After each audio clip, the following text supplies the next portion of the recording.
Imagine your skin being peeled off while you're still breathing, not with a blade, with silence, with waiting, with the smell of your own sisters rotting beside you while men watch and take notes. That's not a metaphor. That's what happened. The year is 1470. Thessaly, northern Greece, a convent no one remembers, women no one wrote about, and an empire that knew exactly how to break a human being without ever touching them. Here's what the history books won't tell you, what the pretty documentaries skip, what your teachers were too afraid to describe.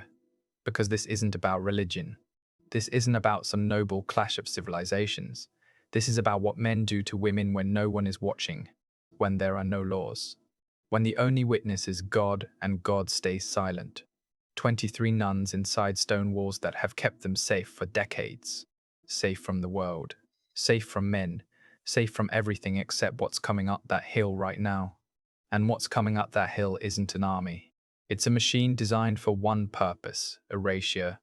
Sister Elani, 43 years old, hands cracked from decades of washing altar cloths in cold water. She's the abbess. She's supposed to protect them. She's supposed to have answers. She has nothing. Just a silver crucifix her grandmother pressed into her palm 40 years ago with words she still remembers. They can take everything except this. Her grandmother was wrong. The Ottoman approach isn't loud. That's the first lie they tell you about conquest. It's not screaming and chaos. It's methodical. It's quiet. It's men with clipboards walking through your home like they're taking inventory. Because that's exactly what they're doing. To the Ottoman Empire, these women aren't souls. They're not brides of Christ. They're not human beings who've dedicated their existence to something beyond this world. They're assets. Flesh with a value attached. They didn't want martyrs. They wanted ghosts. Let me explain what that means. Because it's worse than you think. 17 years earlier, Constantinople fell. You know the story canons. Walls, the end of an empire. What they don't tell you is what happened inside Hagia Sophia while the blood was still wet on the stones. While men were still dying in the streets, soldiers were dragging nuns by their hair across marble floors, not to kill them.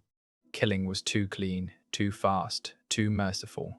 To process them, the Ottomans had perfected something far more sophisticated than massacre. Massacre creates martyrs. Martyrs create stories. Stories create resistance. You know what doesn't create resistance? Women who walk and talk and breathe but aren't inside their own bodies anymore. Women who serve your meals and wash your floors and warm your beds, but whose eyes look through you like you're already dead. That's what they made. That's what Sister Elani became. The first cannon hits the bell tower at dawn. Not the chapel, the bell tower. Think about that. They could have killed them all in minutes. 23 women against professional soldiers. It would have been a slaughter. But that's not the Ottoman way. The bell shatters mid-swing, a sound like God screaming. Iron tears through the morning air and rains down into the herb garden, where these women grew medicine for the sick. The same hands that planted rosemary and lavender are now covering their ears, trembling, pissing themselves in terror. I said it. Pissing themselves. Because that's what happens when you're 19 years old and you've never seen a weapon. And suddenly the sky is falling and you know what's coming next. Sister Magdalena, 19. 2 years into her vows, her family burned alive in a raid 3 years ago. She came to the convent because it was the only place she felt safe. She was wrong about that too. By midday, the gates splinter. Ottoman soldiers pour through, but their swords are sheathed. They're carrying ledgers, quills, ink pots. A Greek translator steps forward. His voice shakes. You can hear the shame in every syllable because he knows. He knows what he's helping them do. He knows these women. He probably grew up in villages like this. Maybe his own mother prayed in a chapel like this one, and now he's reading the terms of their destruction. Convert and live. Refuse and disappear. Not die, disappear. Sister Eleni steps forward. Her face isn't brave. It's not defiant. It's the face of a woman who's already dead and just waiting for her body to catch up. She speaks, not to the soldiers, to the translator. In Greek so clear every woman behind her understands every word. Tell your sultan we already gave our lives to a king. We have nothing left for him to take. She was wrong. They had everything left to take. They locked them inside their own sanctuary. No food, no water, just stone walls and the sounds from outside, And this is where it gets worse. The soldiers don't just guard them. They perform outside those walls. They cook meat. They laugh. They sing songs about women and what men do to women. They describe loudly, deliberately, exactly what they're going to do once the nuns break. And they will break. Everyone breaks. That's what Hassan Pasha believes. He's seen it before. Serbian convents, Greek monasteries, Armenian churches. He's turned believers into beggars, virgins into Pam. But here's what he doesn't understand about these women. They've been preparing for this their entire lives, fasting until their stomachs ache, vigils in freezing chapels at 3 a.m., hours of silence so complete they can hear their own blood moving, submission to something greater than themselves, daily, for years, for decades. What he sees as torture they call Tuesday. But Hassan Pasha is patient. He's broken tougher than this. He once wrote to the Sultan this letter. Still exists in Topkapi archives. I've seen the translation, he wrote. Faith is like a candle. It burns brightest just before it dies. He's about to test that theory. Third day. The doors open. A servant enters with bread. Real bread. Fresh. Still warm. And water. Clean water. The kind that doesn't taste like stone and rust. He sets it down. Leaves without a word. The younger sisters look at it like it's salvation. Their throats are raw. Their lips cracked and bleeding. One of them, Sister Anna, 22, from Corinth, she actually reaches for it. Sister Theodora, 70 years old, voice like gravel, speaks. They want us to feel grateful, to soften, to remember what pleasure feels like so the pain cuts deeper. Alani nods. Then we fast. They don't touch it.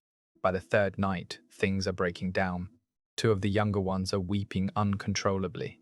Sister Irene, 62, her knees have given out. She's lying on the stone floor, praying with her eyes closed, and you can smell it now. The sweat, the urine, the fear. It's a physical presence in that room. You could cut it with a knife. And still Camptim, still Sister Magdalena starts to hum. A hymn, one they've sung 1,000 times at Vespers. Her voice is cracked, barely audible. But one by one the others join. 23 voices rising in the darkness while men outside eat meat and plan what they'll do to these women's bodies. Some of those soldiers pause. Some of them look away. One of them, years later, decades later, will tell his grandson about the women who sang while they starved. But that story dies too. Everything dies. Except what these women carved into stone. Fourth day. Dawn.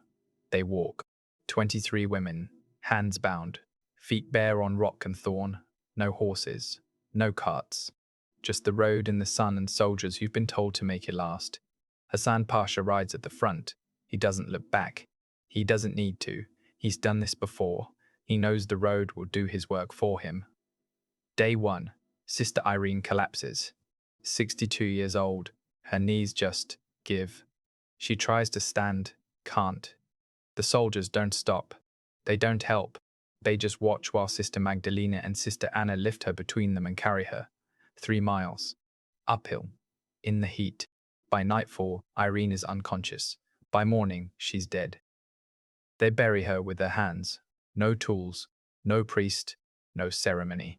Just dirt and fingernails and whispered Latin that the soldiers pretend not to hear. Hassan Pasha makes a note, 22 remaining. Day 4, Sister Callista stops walking. Just stops. Sits down in the middle of the road. Closes her eyes. Doesn't get up. They leave her there. Still breathing. Think about that. Walking past a woman you've lived with for years, prayed with every morning, broken bread with at your common table, and leaving her sitting in the dirt to die alone while you keep walking, because if you stop, you die too. That's not cruelty. That's what cruelty does to people. It makes you complicit in your own destruction. 7 days. 18 women reached the port of Volos. But here's the thing the Ottomans didn't anticipate. Something changed on that road. The nuns stopped weeping, stopped begging, stopped looking at their captors like they had any power left to fear. They walked in silence. But it wasn't the silence of defeat. It was the silence of women who'd already made their choice. Sister Alani, the abbess. She'd been walking at the front, leading them. Even with her hands bound, she was leading them. On the 7th morning, Hassan Pasha calls for her. Alone, his tent. What happens next isn't in Ottoman records. They don't write this shit down. It's in a letter from a Venetian merchant who witnessed the aftermath, discovered in 2003 in Dubrovnik archives. I've read it. I wish I hadn't. Her eyes were open, but she was not inside them anymore. Let me read you what he wrote. I saw them bring her back at dawn. She could not walk. Her eyes, God forgive me, her eyes were open, but she was not inside them anymore. They dressed her in silk, paraded her through the camp as a convert, but when I passed close, I heard her lips moving, still praying. In Latin, silently. She had not broken. They had simply taken her body and left her soul to wander. That's the strategy. That's what erase means. They didn't want Sister Elani dead. Dead women can't serve as warnings. Dead women become stories, songs, saints. But a woman who walks and talks and eats and breathes and wears silk and serves your dinner, but whose eyes are empty, whose lips move with prayers to a God you've forbidden, who is there but not there. That's a ghost. And ghosts don't inspire revolutions. They inspire obedience. Because everyone who sees her thinks that could be me. That will be me if I resist. The younger sisters wept when they saw her. The older ones just prayed harder. Sister Magdalena, 19 years old, seen more death than most soldiers. She just stared. And something behind her eyes went cold. That coldness would save them. They chained them to benches, wrists locked to iron rings. A ship's manifest from Topkapi Palace lists them not by name, by number. Religious captives, female, 18. Destination, imperial household. Purpose, domestic service and conversion. That word service, you know what it means. I don't have to say it. 12 days. Storms, vomit, salt spray on cracked lips. The youngest ones stop eating. What's the point? But at night, every night, Sister Magdalena whispers psalms. Her voice is barely there. Just breath, shaped into words. But the other prisoners, Greeks, Serbs, Italians, men and women chained beside them, they turn their heads to listen. For a moment, the sea goes quiet. When Constantinople rises on the horizon, it looks like a blade catching dawn light. Domes, minarets, walls that stretch forever. For 1,000 years, Christians called it the city of the world's desire. Now it's their cage. They're marched through streets where people stop and stare. Christian nuns in chains.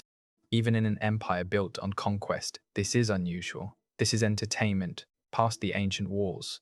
Through the imperial district, gardens where fountains sing, peacocks scream, and then Hagia Sophia, the greatest church in Christendom. Now a mosque. Crosses torn down within hours of conquest. Mosaics plastered over. Bells melted into cannons. They're forced to kneel. Right there, in its shadow. While the call to prayer echoes from minarets that used to be bell towers, one of the sisters whispers, "We're home, but it's not ours anymore." They're taken to Topkapi Palace, not the grand halls, not the courtyards where ambassadors bow and viziers scheme, down, stone steps spiraling into darkness, tunnels that smell of damp and decay and something else, something older, something human, to a place that doesn't officially exist. If you're still watching, part of you knows why. It's not entertainment. It's not curiosity. It's because something in you recognizes that these women deserve a witness. Subscribe, not for the algorithm. For them, for the voices that were supposed to stay silent. Now, let's go down into the dark. Archaeologists break through a false wall, sealed for centuries. No records of what was behind it. No reason for it to exist. What they find stops them cold, scratched into the stone. Barely visible, crosses, dozens of them, small, crude, carved with fingernails, shards of broken pottery, anything sharp. And beneath those crosses, in Latin, 4 words, lux in tenebrisi licet. The light shines in the darkness. This was their chapel. For months, maybe years, these women lived beneath the palace, silent servants by day, scrubbing floors, washing linens, tending fires for rooms they'd never enter. But at night, when the palace slept, they gathered here, in this forgotten room. No priest, no altar, no Bible, just memory.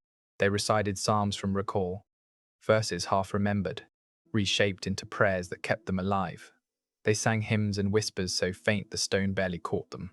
They held communion with bread stolen from kitchens, water from palace wells, and they carved their faith into stone, one scratch at a time, knowing no one would ever see it.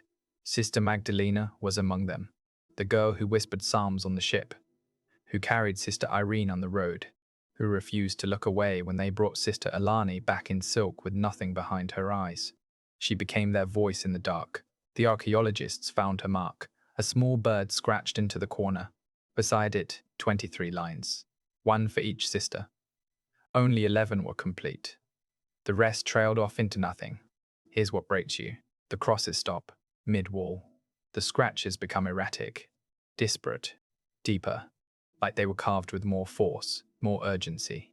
Then nothing. Ottoman records from 1482 mention a cleansing of the palace staff under the new sultan. Anyone deemed unproductive, resistant, removed. No details, no names, no burial sites. One line in a ledger, disposed. 18 women who walked 7 days through hell, crossed the sea in chains, carved prayers into stone in absolute darkness. Disposed, but they didn't disappear. A French diplomat in 1712 wrote about a rumor among older palace servants that on certain nights if you stood in the lower halls, the air would grow cold. And if you listened closely, really listened, you could hear women singing in Latin. He dismissed it as superstition, the foolish beliefs of uneducated servants. The walls disagree. In 2011, archaeologists examined the chapel more closely. They found wax traces, not Ottoman candles, something older, mixed with herbs. The kind of candles nuns made in convents, which means they kept their vigil for longer than anyone thought possible. Months, years, carving crosses, whispering prayers, refusing to disappear. They couldn't erase 18 women who scratched prayers into stone. Think about that. An empire that lasted 600 years, conquered 3 continents, rewrote maps, languages, entire cultures, turned the greatest cathedral in Christendom into a mosque, ruled from Vienna to Arabia, and they couldn't erase 18 women with nothing but fingernails and faith. The women won, not in the way empires measure victory. They didn't reclaim their convent, didn't convert their captors, didn't live to see freedom, but they left a mark, and 500 years later, we found it. Sister Magdalena's bird was the last mark on that wall. Beside it, scratched so faintly you almost miss it, 2 words in Greek, "We endure." But that's not quite right. They didn't just endure, they defied, in the only way available to them, by refusing to be erased, by carving proof of their existence into stone that empires couldn't destroy. The Ottoman Empire ended in 1922. Its sultans are dust. Its armies are memory. Topkapi Palace is a museum now. Tourists walk its halls taking selfies, unaware of what lies beneath their feet, but those crosses remain, and that Latin phrase barely visible after 5 centuries still speaks. Lux in tenebris, lucet. The light shines in the darkness. It's from the Gospel of John, a verse about light that cannot be extinguished, truth that survives when everything else is taken.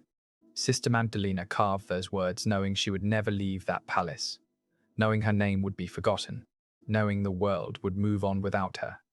She carved them anyway, because she understood something empires never do. You can conquer land, you can rewrite history, you can erase names from ledgers and bury bodies in unmarked graves and dress women in silk until they forget who they were. But you cannot kill what people carry inside them, and you cannot silence what they carve into stone. History is written by victors, memory is written by survivors. These women survived, not in body. Most of them disappeared into that palace and never came out, but in memory, in those crosses, in the Latin phrase archaeologists found 500 years later. In this video, in you right now, listening to their story, the nuns of St. Catherine were meant to vanish. That was the plan. Erase them, break them, turn them into ghosts or converts or footnotes. They refused. And now they're here, with you, because you listened, because you remembered, because you refused to let silence be the final word. Lux in tenebris, lucet. The light shines in the darkness, and the darkness has never overcome it.